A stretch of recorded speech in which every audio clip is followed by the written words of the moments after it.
पण इन्व्हेस्टमेंट या ठिकाणी येते आहे. कारण महाराष्ट्र आता इंडस्ट्री फ्रेंडली स्टेट आहे.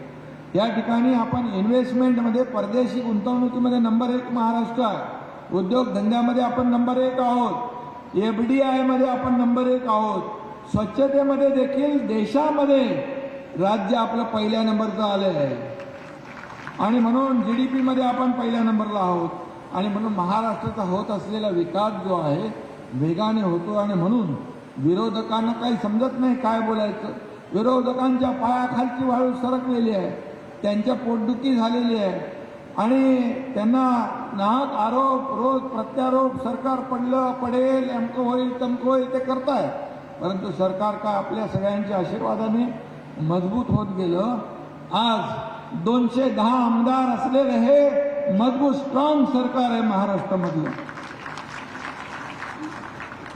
आणि जे आरोप करतात, रोज शिव्याशाप देतात, प्रत्येक कामाला विरोध करतात, ते सगळे लोकसभा निवडणुकीनंतर घरी बसतील, बेरोजगार होतील आणि तरुणांना रोजगार इकडे मिळेल. कारण पोटदुखी झाली त्यासाठी पण आपण काय त्याची व्यवस्था केलेली आहे. बाळासाहेब ठाकरे आपला दवाखाना ठाण्यामध्ये किती केलं, इतकं कुठे गेले, ठाण्यामध्ये किती केलं बाळासाहेब ठाकरे आपला दवाखाना 100 वर गेलोय. तिकडे पोटदुखी थोडी कमी आहे. मुंबईमध्ये 250 आणि राज्यामध्ये 700 बाळासाहेब ठाकरे आपला दवाखाना आपण केलेला आहे, सुरू केले. सर्वसामान्य माणसाच्या आरोग्याची काळजी आपण घेतलेली आहे. हे सरकार फील्डवर उतरून काम करणारा, हे घरात बसून उंटावरून शेळ्या हाकणारं सरकार नाही, फेसबुक लाईव्ह करणारं सरकार नाही, फेस टू फेस काम करणारं सरकार आहे. आणि शेतकऱ्यांना बांधावर जाऊन शेतात जाऊन संवाद साधणार आहे. आणि म्हणून एक सर्वसामान्य शेतकरी कुटुंबातला मी देखील एक मुलगा, आणि म्हणून मला या शेतकऱ्यांची कणव आहे, जाणीव आहे. सर्वसामान्य माणसांचं जे काही वेदना आणि दुःख आहे याला मला जवळून माहीत आहे.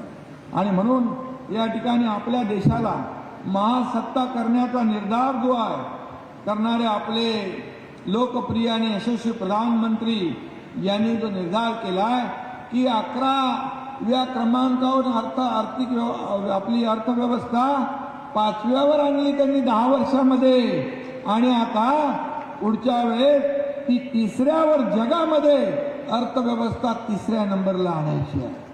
आज मला सांगा 50-60 वर्ष जे कोणी करू शकले नाही ते 10 वर्षामध्ये आदरणीय मोदीजींनी केलेलं आहे. आणि त्यांचं पाठबळ आपल्या सरकारला आहे. आणि म्हणून आज राज्यामध्ये सर्व विकास सुरू आहे.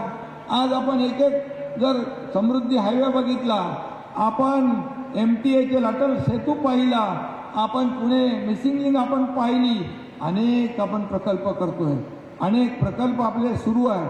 मुंबईमध्ये बंद पडलेले प्रकल्प आपण सुरू केलेत, मेट्रोचे प्रकल्प आपण मार्गी लावतोय. ठाण्यामधून इथून बाजूने आपली मेट्रो जाते आहे. आणि या मेट्रोचा फायदा सर्वसामान्यांना होणार आहे.